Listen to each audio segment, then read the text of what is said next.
All right, music fans, welcome back. Harmless Dave here on the Harmless Dave channel, talking about real music and doing it in real time for a few real people just like you and just like me. So, the real music portion of this video is brought to you by Tommy DiCarlo and his album called Dancing in the Moonlight. Just a great guy. I consider Tommy a good friend. And this album came out, I don't know, a couple of years ago now. Tommy's out there on the road, just killing it, by the way. Just doing great stuff. Typically, he's teamed up with other people.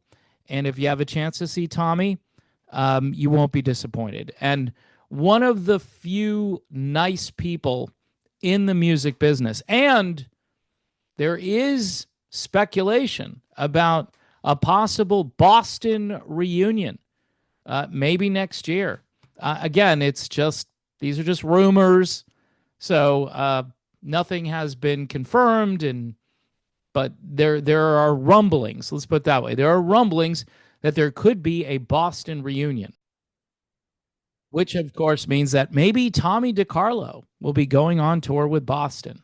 But don't hold your breath, all right? In the meantime, just go see Tommy. All right. He does a great job and he plays all of that stuff. And he plays stuff by a number of different bands, including Journey.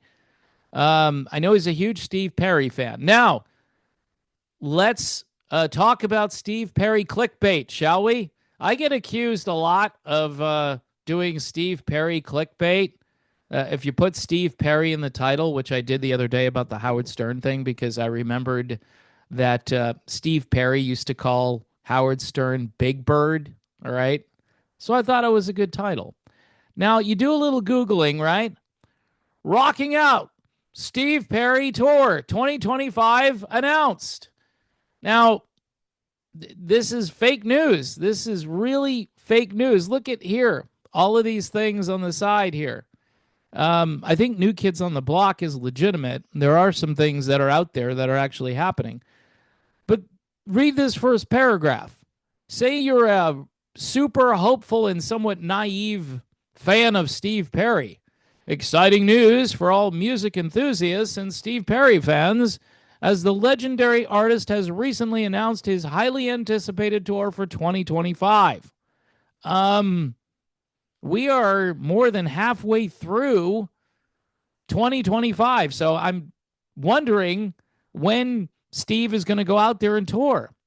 The mere mention, this is the whole point of this. The mere mention of a Steve Perry tour evokes a sense of nostalgia and anticipation, promising unforgettable live performances and timeless music that has captured hearts for decades. Really, very good, very excellent clickbait article. But wait, there's more. Let me screen share again here because it's not done. With the announcement of the Steve Perry Tour 2025, fans can expect to witness the iconic rocker back on stage, belting out hits from his illustrious career. This tour is set to be a celebration of Perry's musical legacy, showcasing not only his powerful vocals, but also the passion and energy that have made him a cornerstone of rock history. I think this was just written by AI. I mean, it's so bad. Stay tuned for more updates on the Steve Perry Tour 2025 as we delve deeper into the promises, or what promises to be an extraordinary musical journey with one of the greatest voices in rock and roll history. Could you write a more generic article?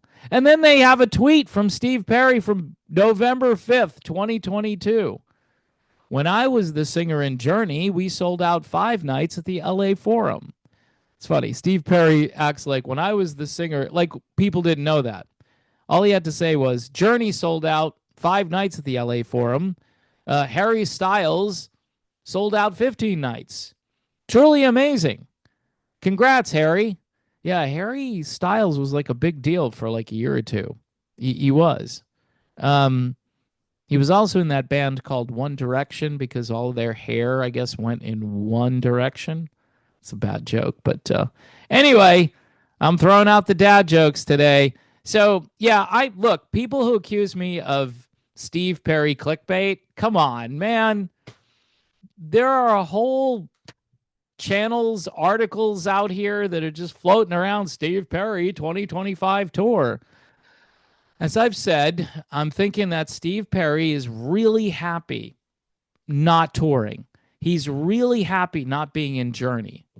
If he does anything, he might release some new material from his basement studio, and hopefully someday we'll get to hear it.